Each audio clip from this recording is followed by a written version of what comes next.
자, 요 부분을 좀 이제 여러분이 아실 필요인데,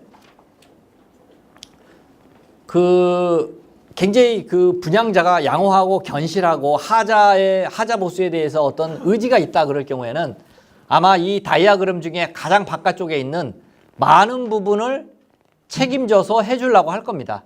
그렇죠? 시공자 중에 정말 명성이 있는 그런 데는 웬만하면 하자 보수 해줘요. 해주자.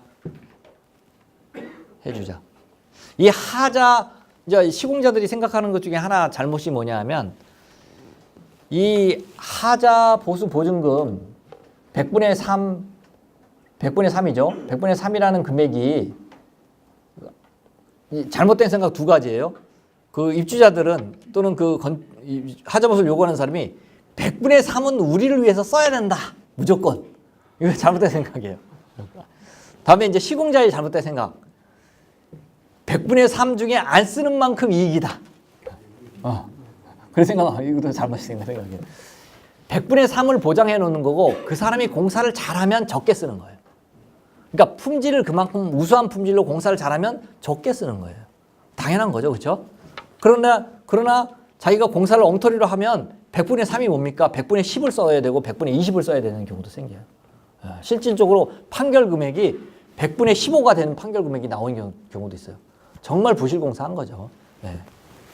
그래서 양호한 분양자는 이렇게 해주려고 하는데도 이만큼 돈을 안 써도 해결이 되는 거예요. 쉽게 얘기해서. 근데 양호한 분양자가 이렇게 잘해주려고 하고, 불량한 분양자, 좀 명칭이 좀 이상하죠? 이상한데, 불량한 분양자는 되도록이면 안 해주려고 하죠. 예. 이거보다 더 작을지도 몰라요. 아예 그냥 손을 안 대려고 해요. 이게 이제 우리나라의 현실이에요. 개선돼야 되는 현실이죠. 자, 그런 상황에서 이 정도 보수만 해주려고 하니까 당연히 오피스텔 관리단이라든지 아파트 관리사무소에서는 이걸로는 만족이 못하죠. 그래서 사법적으로 해결할 때 양호한 분양자가 해준 것보다는 작지만 이 정도의 금액을 받을 수 있다. 또는 하자분쟁조정위원회 의뢰해도 이 정도는 받을 수 있다. 그런데 제가 이 뭘 설명드리려고 그러냐면, 소송을 통해서 받을 수 있는 박스가 요거라면 하자분쟁조정위원회를 통해서 받을 수 있는 박스는 이거다. 서로 비슷해 보이지만 두 개가 어긋나 있어요. 예. 그 얘기는 뭘 설명하려고 그랬냐면, 제가 이걸 그릴 때는 소송을 통해서 받을 수 있는 금액, 하자라고 보는 부분과 분쟁조정위원회에서 하자라고 보는 부분이 좀 다르다는 거예요. 예, 다르다. 옛날에는 이게 크게 달랐어요. 굉장히 떨어져 있었어요. 떨어져 있어. 소송에서 하자라고 판단한 부분과 분쟁조정위원회에서 하자로 판단한 부분이 굉장히 좀 거리가 있었어요. 그런데 이게 시간이 지나면서 서로 점점 가까워지면서 일치하기 일보 직전이에요. 왜? 판단 기준이 달라지면 안 되잖아요. 판단 기준이 달라지면 혼선이 있잖아요. 그리고 사법부 입장에서는 분쟁조정위원회의 판단 기준과 같이 해야 소송을 안 하고 분쟁조정을 갈 거 아니에요. 그렇죠? 그래야 소송을 줄이죠. 분쟁조정한다는 건 서로 합의한다는 거거든요. 아니, 판결을 받는 것보다 서로 악수하고 합의한다는 거 얼마나 기분이 좋아요. 그래서 그런 쪽으로 이게 일치하고 있어요. 그래서 앞으로 이거는 더 일치될 거다. 그런데 이 부분에서 좀 더 관심이 있다 그럴 경우에는 하자분쟁조정위원회에서 기준으로 하고 있는 하자 판정 기준을 여러분이 한번 찾아보시면 돼요. 집합건물법에서도 뭐라고 하고 있냐면, 집합건물법에 있는 집합건물 분쟁조정위원회의 하자 판정 기준은 아직은 없어요. 다만 공동주택에 있는 하자 판정 기준을 인용해서 사용해요. 괜찮겠죠? 그럼 공동주택에 있는 하자 판정 기준이 거의 한 3년, 4년 거쳐서 좀 잘못된 부분을 수정해 왔거든요. 그러니까 완성도가 점점 높아진 거예요. 그래서 많은 집합 건물에서 그걸 따다가 이렇게 인용해서 사용하고 있어요. 관계없어요. 법에서도 그렇게 할 수 있게끔 하고 있어요. 근데 이 하자분쟁조정위원회에서 판단하고 있는 거하고 사법적 판단 중에 가장 큰 차이가 균열이에요. 균열. 균열이에요. 그러니까 하자분쟁조정위원회에서는 0.3mm 이하의 미세균열에 대해서 그 균열에서 누수가 되거나 그 균열이 철근 위치에 발생해야만 하자다 이렇게 보고 있어요. 근데 사법부에서는 0.3mm 이하 균열도 그냥 다 하자다 이렇게 보고 있어요. 굉장히 큰 차이예요. 왜냐하면 아파트에서 균열의 대부분은 0.3mm 이하라고 보고 있어요. 80% 이상이 0.3mm 이하 균열이에요. 그러니까 그 금액이 엄청나죠. 예, 근데 이런 부분이 앞으로 이제 개선돼야 될 부분이에요. 그래서 이게 두 부분이 일치시키는 쪽으로 앞으로 나갈 가능성이 있다.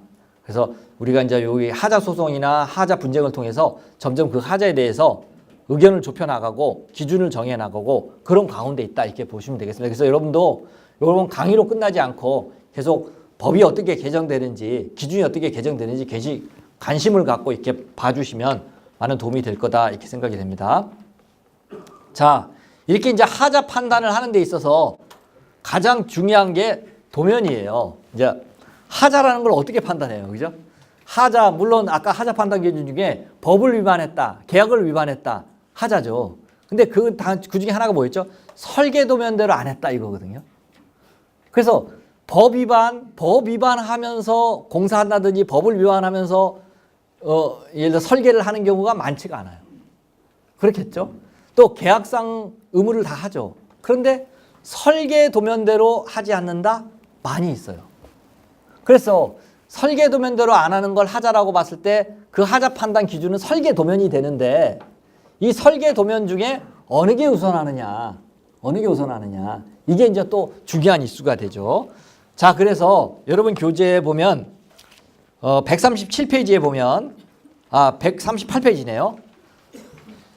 국토교통부 고시 설계도서 작성 기준안 중에 9번에 보면 그 박스에 있는 거예요. 9번.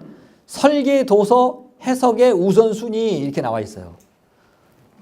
우선순위. 그러니까 설계도서를 해석할 때 설계도서 간에 상호 오류가 있을 때 이 우선순위에 의해서 설계도서를 해석해야 된다는 거예요. 거기 보면 뭐라고 돼 있죠? 첫 번째, 공사 시방서. 공사 시방서가 우선한다는 거예요. 그 다음에 설계 도면. 그 다음에 전문 시방서. 그 다음에 표준 시방서. 이 순서대로 돼 있어요. 다만 여기서 이제 예외가 뭐냐 하면 도급계약서에 도면의 우선순위를 따로 정해놓으면 그게 제일 우선해요. 그러니까 도급계약을 맺을 때 이제 분양계약은 아니죠. 그거는 도급계약을 맺을 때 어떤 공사계약을 맺을 때 계약서에 우리 계약의 도면의 우선순위는 1번 설계도면, 2번 시방서 이렇게 놓으면 바뀌는 거예요. 두 개가. 근데 그런 게 없었을 때 도급계약서가 그런 명칭이 없었을 때는 이걸 따른다. 공사시방서, 도면, 전문시방서, 표준시방서. 그래서 도면보다 공사시방서가 위에 있다는 게 굉장히 중요하죠. 그죠? 예, 위에 있다. 그래서 시방서의 내용이 굉장히 중요해요. 그래서 공사시방서, 설계도면, 전문시방서. 근데 이제 집합건물이나 공동주택에 제가 이제 점검을 나가보면 어떤 문제가 있냐면 시방서가 없어요. 시방서. 맞죠? 시방서 없어요. 시방서. 그러면 도면이 우선해요. 그런데 이제 무슨 문제가 생기냐면 여기서 바로 요거예요. 시방서가 없는 상태에서 공사시방서가 없는 상태에서 도면이 있고 그 다음에 전문시방서인데 도면에 명기하지 못하는 내용들이 많이 있죠. 도면에 명기할 수 없는 내용이 많이 있어요. 그런 거는 어디 도면에 명기할 수 없다고 도면에 보니까 없어. 해당 내용이. 그러면 어디 가서 해석해야 되죠? 시방서가 없기 때문에 전문시방서로 가야 돼. 전문시방서도 없어. 전문시방서라고 하면 주택공사 표준시방서 이런 거예요. 도로공사 표준시방서 이런 거. 그런 거죠. 그 전문시방서가 없을 때는 표준시방서로 판단해야 돼요. 예. 그런데 아시다시피 전문시방서, 표준시방서는 굉장히 포괄적으로 만들어 놓은 거기 때문에 그 공사와 관련 없는 것들이 많이 들어가 있어요. 그래서 제가 이제 거기 보면 137페이지 한번 볼게요. 137페이지 제가 한번 읽어볼게요. 제 137페이지 밑에서 두 번째 줄 보면 표준시방서는 모든 공사에 일률적으로 적용하거나 참조할 수 있는 것으로서 강제 규정이 아니며 특히 표준시방서 제1장 총칙에는 공사계획의 내용과 설계도서에 충실히 시공하고 공사 담당자와 합의된 결과에 따라 시행해야 된다라고 명시되어 있어서 공사시방서와 사용 승인 도면, 준공도면이죠. 에 세부적으로 명시되지 아니한 사항이라 하여 설계도서 적용순위, 우선순위 규정에 따라 표준시방서에 기재된 내용을 여과 없이 적용하기에는 무리가 있다. 그러니까 표준시방서는 그야말로 대한민국의 바이블이에요, 바이블. 건축공사의 바이블이에요. 모든 게 다 들어가 있어요. 그리고 이 정도 수준은 돼야 된다 이거예요. 공사시방서가 없다고 표준시방서의 내용을 끌고 와가지고 이 기준으로 해야 된다고 판단하는 건 무리가 있다는 거예요. 그래서 그 밑에 보시면 건설감정실무, 이 건설감정실무라는 거는 뭐냐 하면 위에서부터 네 번째 줄이에요. 다섯 번째 줄이죠. 이 건설감정실무는 서울중앙법원에서 감정인들을 교육시킬 때 썼던 교재예요. 너네가 앞으로 감정할 때는 이런 식으로 해라. 그거 굉장히 중요한 거죠. 거기에 뭐라고 돼 있냐면 공사시방서가 표준시방서보다 우선하지만 중대한 기능, 성능, 안정상 시공기준에 대해서 공사시방서에 기재되어 있지 아니하거나 낮은 수준인 경우에는 표준시방서를 우선 적용한다라고 돼 있어요. 이게 뭐냐면 표준시방서 내용이 그렇게 우선해서는 안 되죠. 굉장히 주의를 해야 되지만 안전상, 기능상 정말 중요하다 그럴 경우에는 그런데 공사시방서의 내용이 너무나 스펙 다운되어 있는 거야. 그러니까 그건 뭐냐면 시공사가 일부러 그렇게 스펙 다운 했다는 거예요. 일부러 스펙 다운해서 안전상, 기능상 문제를 끼치면 시방서 내용을 끌어와서 판단해도 된다 그 얘기예요. 이해되시죠? 네. 그래서 이런 부분이 근데 지금 논란이 있어요. 이런 부분은 지금 이게 강의 드리기에도 좀 뭐할 정도로 굉장히 원고, 피고, 시공사, 분양자에 따라서 시방서에 대한 해석이나 끌어다 쓰는 게 계속 달라요. 그래서 요거는 좀 정리될 필요가 있어요. 그런데 일단은 현재 진행되는 상황에 대해서 말씀드립니다. 다음에 139페이지 가면 우리가 이제 뭘 한번 봐야 되냐면 이런 경우가 있어. 도면이 있는데 도면 사이에 차이가 있는 거야. 그럴 수 있죠. 어떤 도면대 재료 마감표하고 실제 건축 평면도의 도면이 다른 거예요. 그런 경우에 어떤 걸 우선해야 되는가. 이게 이제 좀 논란이 생기죠. 이거에 대한 답은 없어요. 답은 없는데 제 나름대로 139페이지 제일 위에 보면 통상적으로 거기에 볼게요. 같은 우선순위에서 우선순위 A번 통상적으로 상세한 도면을 우선한다. 그러니까 이거는 감정인들이 대개 이제 동의하는 거예요. 야, 우리가 상세도에 있는 걸 우선하자. 두 번째, 그 도면의 제목에서 목적하는 도면을 우선하자. 그러니까 뭐냐면 건축 마감도, 그러면 건축 마감도가 있고 여기 평면도가 있다면 마감은 마감도로 판단한다는 거죠. 그래서 그 도면의 제목이 목적하는 도면을 우선한다. 세 번째로 도면 중에서 시방 개념에 해당하는 도면. 시방 개념에 해당하는 도면인 게 뭐냐면 재료 마감표, 수목 집계표, 장비 일람표 이런 거는 그 뒤에 있는 도면보다 우선하자. 그러니까 평면도에 마감을 이렇게 막 그려놓고 뭐 화살표하고 표시했는데 그걸 다 정리한 게 재료 마감표잖아요. 그러면 두 개가 차이가 있으면 재료 마감표를 우선하자. 그렇게 이제 감정인들이 모여서 대금 그렇게 이제 공감대를 이루고 있는 상황입니다. 다음에 네 번째로 도면에 오류가 있어. 같은 동급의 도면인데 오류가 막 있어요. 여러 가지 도면을 보고 다수의 도면에서 명기하고 있는 것을 맞는 거로 보고 우선해야 된다. 그렇게 이제 대충 그렇게 우리가 동의하고 있습니다. 그렇게 보시면 됐고요. 다음에 이제 구체적으로 하자 담보 체인 기간에 대해서 한번 들어가 볼게요. 아까 말씀드렸다시피 집합건물법은 2년에서 10년이에요.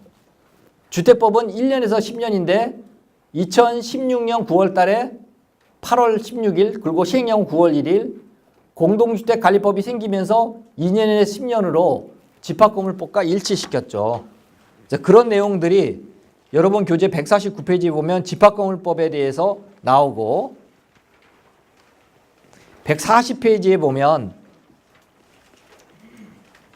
나오죠. 140페이지 제일 밑에 박스 보면 이게 이제 집합건물 소유 및 관리에 관한 법률 시행령이에요. 거기 5조에 보면 5조의 1항에 보면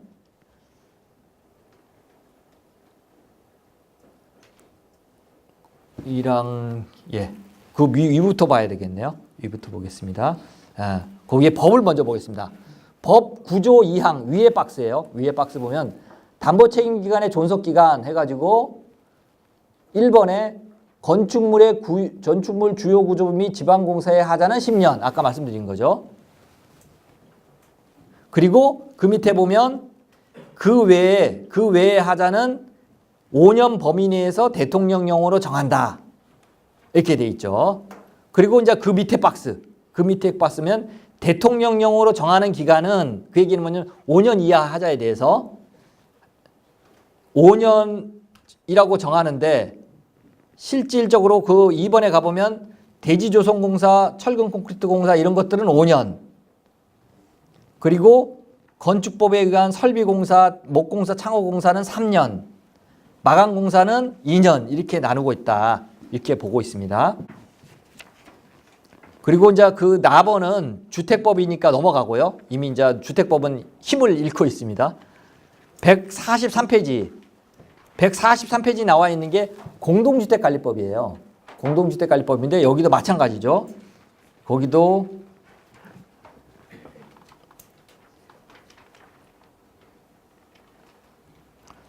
그 위에 박스, 공동주택관리법 박스에 동그라미 2번에 글자가 작아서 죄송합니다.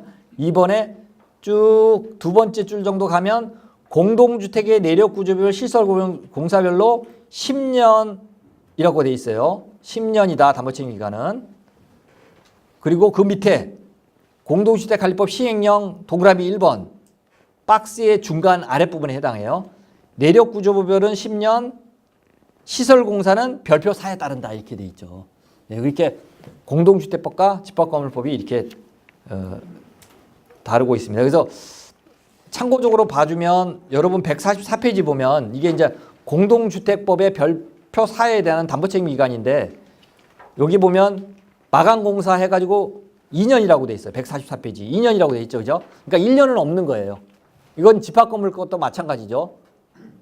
2년은 이제 1년은 없고 2년부터 시작하는 거예요. 담보책임기간은. 근데 그 중에 한번 우리가 유의 있게 봐야 될 게 1년 마감공사 중에 유의 있게 봐야 될 게 쭉 보다 보면 가전제품이 나와요. 가전제품. 그러니까 그동안은 가전제품의 담보책임기간은 몇 년이냐 논란이 많았었어요.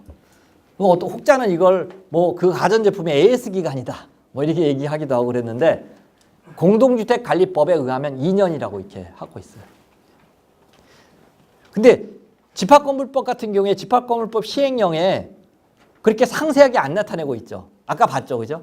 한번 볼까요? 아까 보셨죠? 140페이지 밑에 박스가 집합건물법 시행령에 의한 담보책임 기간이에요. 그죠? 근데 거기에는 2번에 가나다 보면 가에는 대지조성공사, 철근콘크리트공사, 철골공사, 조적공사, 방수공사 5년. 다음에 설비공사, 목공사, 창호공사, 조경공사 3년. 마감공사 등 2년 이렇게 하고 있죠. 그죠? 공동주택관리법처럼 이렇게 표를 만들어 놓지는 않았어요. 그죠? 그런데 두 개를 일치시켰거든요. 그래서 여러분이 좀 헷갈린다. 집합건물법에 있어서 가전제품의 담보책임은 몇 년인가 헷갈린다. 그렇게 생각하면 공동주택법의 이 별표 4를 따라 주셔도 괜찮아요. 큰 차이였습니다. 자, 그래서 그거 좀 말씀드리고 거기에 3년 보면 쭉 나와요. 잘 아시는 것들이 나오고 3년에 뭐가 있나 한번 볼까요? 3년 중에 우리가 집중해야 할 게 조경공사가 있죠. 조경공사가 원래는 2년이었죠. 근데 3년으로 됐어요. 그래서 나무가 죽는데 이게 죽는데 이게 하자냐 아니냐 판단하는 데 있어서 2년이 너무 짧은 거예요. 쉽게 얘기해서. 2년이 지나고 나서도 공사상 잘못으로 나무가 죽더라는 거죠. 그래서 3년 정도는 해놔야 이게 공사상 잘못인지 아닌지 알겠다. 그래서 3년으로 늘렸다 이렇게 보시면 되겠습니다. 다음에 이제 넘어갈게요. 넘어가서 146페이지 보면 쭉 그런 것들을 여러분 한번 보시면서 5년차 한번 볼까요? 5년차 보면 대지조성공사가 5년으로 들어왔어요. 그죠? 그전에는 몇 년이었죠? 공동주택관리법에 의한 그전에는 2년이었죠, 2년. 2년인데 5년으로 됐어요. 그러면 이제 보도블록이 침하했다. 아스팔트가 침하했다. 그래서 구배불량이 생겼다. 옛날에는 그게 2년이었는데 지금은 5년이 되는 거예요. 이해되시죠? 그 얘기는 뭐냐 하면 집안 침하에 의한 물고임이 2년 가지고는 이게 공사장 잘못에 의한 하자가 2년 안에 다 발생이 안 되더라 이거예요. 그 이후에도 발생하더라. 담보책임기간이라는 게 뭐나요? 실질적으로 공사장 잘못에 의한 하자가 발생할 수 있는 기간이에요. 쉽게 얘기해서. 네, 그게 기간이에요. 그래서 아까 말씀드렸죠. 조경하자 같은 경우에는 2년이 지나고도 공사장 잘못에 의한 하자가 발생하더라는 거예요. 그러면 담보책임기간을 늘려줘야죠. 그런 취지로 공동주택관리법이 그렇게 바뀐 거예요. 예. 어떻게 보면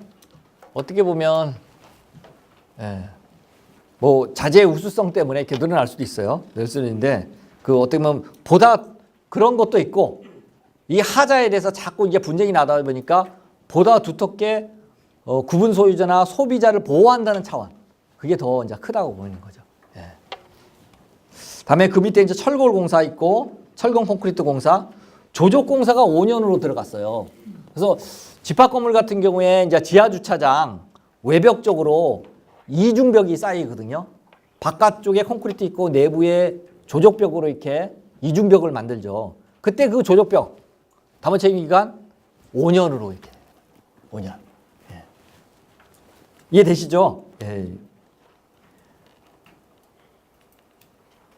예, 그 5년은 여러분 141페이지 한번 넘어가 볼게요. 141페이지 제가 지금 공동주택관리법하고 집합건물법이 거의 일치한다는 얘기를 하기 위해서 이 얘기하는 거예요. 가번에 보면 대지조성공사, 철근 콘크리트 공사, 철골 공사, 조적 공사 나오잖아요. 그러니까 오피스텔의 지하주차장 외벽에 있는 조적 5년이다. 이렇게 보시면 돼요. 자, 방수공사 5년. 그렇게 이제 보면 되겠습니다. 자, 그렇게 이제 강의를 드리고 자, 요거 한번 설명할게요. 요거 설명하면 이제 다 이해가 되실 텐데 넘어갈게요. 이제 10년 이상 지나간 건 강의에서 빼겠습니다. 2017년도니까 2007년 이전 거는 넘어가겠습니다. 이게 옛날에 강의할 때는 이게 중요했었는데 지금은 중요하지 않습니다. 예, 여기부터 하면 되겠네요. 2013년 6월 16일 굉장히 중요한 날이에요. 집합건물법이 개정되면서 집합건물 시행령이 만들어졌죠. 그 이전 2013년 6월 16일 이전에 집합건물법의 담보책임기간은 몇 년이죠? 이전으로 가볼게요. 10년이죠. 요거 이전이죠. 10년. 그러니까 2013년 6월 16일 이후에 집합건물법은 변경된 담보책임기간을 따르지만 그 이전에 집합건물법은 10년이었어요. 그러니까 집합건물법의 담보책임이 10년인데 실질적으로 집합건물법에 사용되는 자재들은 10년 동안 다 버틸 수 있는 건 아니거든요. 그러니까 법이 완벽하다기보다는 법이 미비한 거예요. 그래서 집합건물법 시행령을 만들면서 2년, 3년, 5년, 10년 만든 거예요. 그게 2013년 6월이죠. 그래서 여러분이 관리하시는 집합건물이 2013년 6월 16일 이후에 준공됐다. 그러면 담보책임기간은 2년, 3년, 6년, 10년, 2년, 3년, 5년, 10년. 2013년 6월 이전이다. 이전에 준공됐다. 그러면 여전히 담보책임기간은 10년이에요. 그러니까 어떻게 보면 짧아졌죠. 짧아진 거예요. 그죠? 그러나 짧아졌다고 생각하지 마시고 법이 완비됐다 이렇게 생각하시고 현실화됐다 이렇게 생각하셔야 돼요. 주택은 그때도 2013년 6월 때에도 여전히 주택은 1, 2, 3, 50이죠. 집합건물이 이렇게 변경됐음에도 불구하고 주택은 여전히 1, 2, 3, 50이에요. 두 법이 차이가 나잖아요. 그럼 문제가 있죠. 왜냐하면 공동주택은 공동주택이면서도 집합건물법의 하나거든요. 집합건물의 하나예요. 그러니까 두 법이 일치하지 않으면 어떤 문제가 생기냐면 집합건물이면서 공동주택인 경우 도대체 이게 어느 법을 따라야 되느냐 막 헷갈리기 시작하는 거예요. 주상복합이 있는데 위에는 공동주택, 아래는 상가 막 이런 경우에 집합건물이죠. 차이가 생기네요. 그래서 이 법을 개정할 필요성이 생겼죠. 그래서 2016년 8월 달에 집합건물처럼 공동주택법을 만드는 겁니다. 이해되시죠? 그래서 여러분이 혹시 공동주택을 관리한다. 그럴 경우에는 2016년 8월 10일 이후에 준공된 거면 이걸 따르면 되고 그 이전이면 예전 주택법을 따르면 돼요. 다음에 2013년 6월 이후에 준공된 집합건물법은 이걸 따르면 되고 그 이전은 10년. 그런데 2013년 6월 16일 이후에 공동주택은 공동주택 따르면 되죠. 다만 약간 차이가 있어요. 이 차이 때문에 나중에 이게 법률상으로 조금 문제가 될 가능성은 있어요. 가능성이 있어요. 그러니까 무슨 얘기냐면 주택법보다는 공동주택이 우선하거든요. 그러면 담보책임기간이 1, 2, 3, 50인데 이게 우선한단 말이죠. 그러니까 1년 차 하자가 2년 차로 해석될 가능성이 있어요.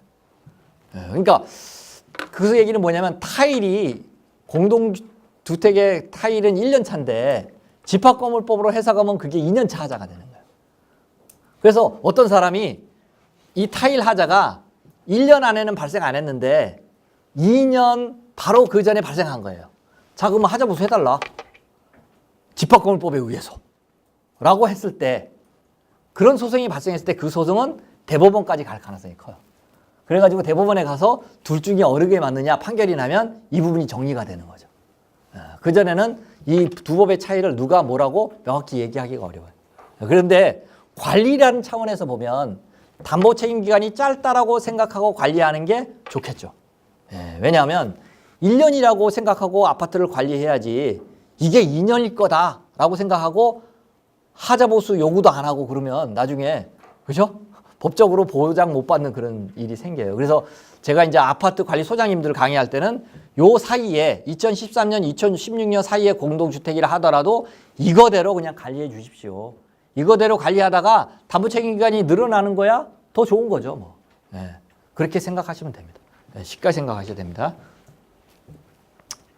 그거에 대해서 설명드렸습니다.